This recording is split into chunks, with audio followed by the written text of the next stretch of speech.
7 o'clock. I had to go back to my original soundboard music here. It is what it is. Got a few things to talk about tonight. Something I gotta get off my chest because it's getting a little bit ridiculous. Cheers, this biscuit here. With that being said, let's get busy. Okay, first of all, I have stated before in my lives, I do not want political bullshit in this live. This is not the platform for it. This is what I want. This is what I want to do. I want to talk sports. I don't want to talk politics. So if you come in here, you're Joe Biden this or Donald Trump this, just please don't do it. I don't want it here. This is about sports. I happen to have friends that's both Democrat and Republican, so I would rather just be able to talk football and basketball with them and leave it at that. We could talk politics on an entirely different platform. I will just start blocking you. I'm over it. I don't want political nonsense in my life. This is what I want to do. This is about sports. This is about basketball. This is about football. This is about things that makes America great. So, and there's nothing like sports debating. And the hell with politics. Please, no politics on my live. Okay? With that being said, well, everybody, including myself, was really expecting the Cowboys to lose yesterday. And honestly, don't get me wrong, I'll go into 7 fits when they lose. I can't stand it. Even though it really doesn't matter right now. The season's over, but I still always want to win. It's just part of me. But to calm me down, I would rather see them take out our starters. Take out Dak, take out CD and Pickens, take out our starters. But the hell with the defense, you make their fuckers play. You make them guys play. Them guys have ruined a damn season that could have been really good. We had a fantastic offense, and the defense ruined it. Just made us a laughing stock of the league. So I just don't want to take a chance at losing my quarterback or my star receivers or even Javonte Williams. Let's play Milton. Let's play our offensive line's banged up anyway. So let's put the second, third strings in, and let's just see what they can do these next 2 games. Because that's what's going to be playing with the next 2 games, the second, third stringers. There's no sense in playing our starters. The season's over. Let's get to work on the off season. I haven't really seen some of the remarks, but Jerry Jones is he took the blame for this year, and with something he does not do. He does not take the blame. Never. So that's telling me, he this summer, maybe this off season, look for him to do some things that hopefully, I'm not going to say he will, and I'm not going to say he won't, but he did do some things this year, and he deserves a standing ovation. He made the trade for Pickens. He grew a pair of balls, and he traded Michael Parsons away, which the whole world told him he was nuts for doing that. And he received some compensation, some first-round picks, and then traded one of them away for Quentin Williams. So he's brought in a couple All-Pros, and Kenny Clark and Quentin Williams put on the front line to move with our young whippersnapper and Oso Digazua. We have to do something about those linebackers. Those linebackers were atrocious. Kenny Murray, I have no idea. I thought he was going to be really good. I thought Jack Sandberg was going to be really good. Boy, was I wrong. By far, the best linebacker we got still is DeMarvion Overshown. And he's not up to par right yet. So you come into my live, please smash the like button, hit that share button. But I really think that if we do a few things in the offseason, like first three things you're going to, like I said before, you're going to have to restructure Dak Prescott, Tyler Smith, and CeeDee Lamb. You can generate around $70 million by restructuring those guys. Then you can extend Pickens. I would extend Pickens and Javonte Williams. I don't think Javonte Williams is going to cost a whole hell of a lot. And then you're going to have to cut two. Obviously, one of them is probably going to be Trayvon Diggs. Not sure about the other one. Everybody's wanting to talk about it. Maybe Terrence Steele. I'm on the ropes about Steele right now.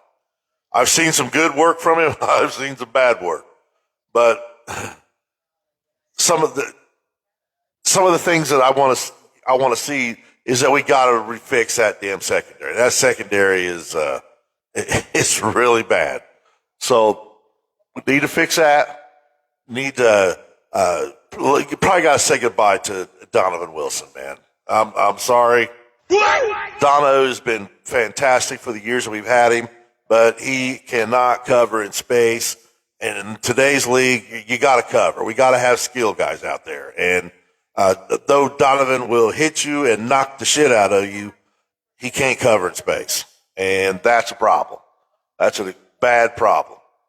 So we're going to probably have to say goodbye to Donovan Wilson. Probably going to have to, I don't know if we're going to say goodbye to Malik Hooker or not, because he could be one of the ones on the cut line that could generate some money. Regardless, if you cut Trayvon Diggs, you're going to save around $15 million. Right towards the cap. And remember, the Cowboys already have 21 to 23 million in cap space right now. So getting George Pickens extended should not be a problem. Now, everybody's talking about they better just franchise tag it because he had two bad games. Get off the gas with that shit. He has had an amazing year. He's had a really good year. He had two bad games, and we don't know what was going through with him. I mean, who knows? But two bad games compared to the rest. I mean, he's the third highest receiving yards in the league. He's never had the yards he's put up this year, and that's because he's never had a quarterback like what we got, and that's saying something. So I say you don't obviously extend him for 4 or 5 years. I say you extend him for 2 years, and I wouldn't take the franchise tag off the table. I'm just saying franchise tag, man. If you extend it, you can kick money down the track a little bit, and so I say the best bet is to extend him. Extend him about 2 or 3 years. Same with Javonte. I would say I would do Javonte year to year. And also we would have to pick up a number 2 running back. Javonte Williams has had an amazing year. He's been fantastic, no doubt, but we're seeing him running out of gas here. So we have to get find a really good number 2 running back and use him.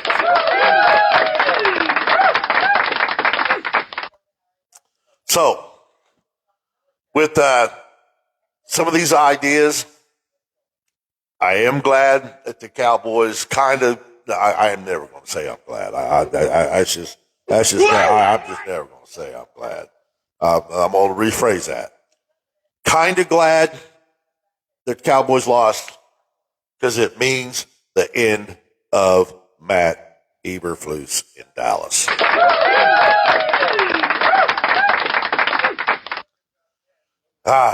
He can go take his legion of misfit toys, Jack Sanborn, Kenny Murray, just take them and go. Just go. And the 2 defensive back coaches we got now, my God, goodbye. Take them with you. You know, Cowboys made a drastic mistake in not extending Al Harris as a defensive backs coach. They made a bad mistake, and they have paid for it. They have paid for it. It's been death all season long. They're just getting killed out there. constantly running zone, and when you constantly running the same defense over and over again in that league, you're just asking for trouble. So, no, we didn't. He didn't. He refused to switch it up. I guess he just thought he had too much power because he was hired by Stephen Jones, and that Matt Shoddy couldn't do nothing with him. But Shoddy did do something this last week. Shoddy started looking at him. He just sent him to the booth, and I'm done. I'm done. Hell with this guy. Sit your ass up there and just don't come back. I just can't believe how bad he really was. Yeah. I don't know who we're going to pick up as the defensive coordinator. Obviously, I think it looks like Schottenheimer wants White Cotton. He's a defensive lines coach. We've heard. I've seen interviews with him. He's a no nonsense guy, and discipline is what this team needs. Schottenheimer, I thought was a really decent coach. He needs to fix a few things. He really needs to fix a few things because some of the red zone problems that they had all season long, it's not just him because they were having these problems with McCarthy too. So we need to fix that. We got to remember Schottenheimer was the offensive coordinator with McCarthy. So the red zone problems have got to get fixed. This shit of getting all the way down there to want to do a screen pass. One of the biggest mistakes we made was in the first game of the season, they used a screen pass against Philadelphia at Philadelphia, and they got a touchdown out of it. That's probably one of the worst things we could have done this year because they kept going back to it, and it kept failing. It kept failing. Stop it. When you get down in the red zone, let's pound the ball. Throw it high to Pickens, man. You got the big-time receiver out there, man, and he's the best 50-50 ball catcher in the league. Throw it up high to it. Let him get it. So I think there's some things they can work on coming to the offseason. It's another bad season and a big Cowboys fan. I got to keep faith alive that it's got to come to an end eventually. It's got to come to an end eventually, man. It's got to. It absolutely has to. To see that offense this year and watch them explode at any given time. And a lot of guys are saying, well, they didn't score nothing in the second half. Yeah, that's there's smoke and mirrors there a little bit. They were getting penalized and hurting themselves. But if you notice, they were turning the ball over on downs because they refused to kick a field goal or punt the ball because their defense can't stop nobody. Facts. Defense can't stop nobody. And when you have a defense that's that bad, it's going to bleed all over your offense. It's going to bleed. And it's going to make you look bad. You're just a bad football team. You're just a bad football team. And that's just a fact. So losing and watching another quarterback come in here and just absolutely dominate, because you got to remember, Herbert had never beat the Cowboys, ever. He had never beat the Cowboys until yesterday. And he had a good game. You know, he's and another thing everybody was giving Ravel a lot of shit, man. He was in good defensive procedure right there. The guy, it was a perfect throw. Ravel was on him, and the guy caught a one-handed pass, man. I mean, come on. He was in perfect position. But he did get cooked quite a bit. But this is going to happen. He is a rookie. And we're going to say, well, he's had all season. No, he hadn't. He's only played in like 4 games. He's played 5 games, all and 3 of them were with limited snaps. I'm sorry, 4 of them with limited snaps. Yesterday was the first time he played the whole damn game because he had to, and he got cooked. And I've talked about it on my lives, on my videos, that this will happen, and it's going to happen, and we have to deal. This is called growing pains. For some reason, our all-world, all-pro corner has been hurt since October. He got hurt at home, and then he plays yesterday. And did he really play? And then we have our other all-pro, all-world corner. He has to have a foot surgery. So a lot was put on Revel. And quite frankly, there's a lot of work needs to be done in the secondary. So in this offseason and during the draft, I will be looking. I think they're going to either look for a linebacker. Obviously, they're going to look for a linebacker and a corner in the first round. That would be safe. That would be that. Those picks that absolutely has to be made. I also want to shop into the free agency and look, because I don't want to have a bunch of young guys out there. I want a dominant. I want a really decent pass rusher to go along with other. We have to rush. They have to rush the quarterback, man, and they're not getting no pressure on him at all. None. It's just, I know we're so used to seeing Micah Parsons and DeMarcus Lawrence out there just harassing the shit out of quarterbacks, and we're not getting that now because they're both not here. So, got to go. Hopefully, Ezra Raku will step his game up a little bit next year. I'm on the fence. I say, yeah, give Clowney another 1-year deal, as long as he's not trying to ask a whole hell of a lot, because I wouldn't want to pay him a whole hell of a lot.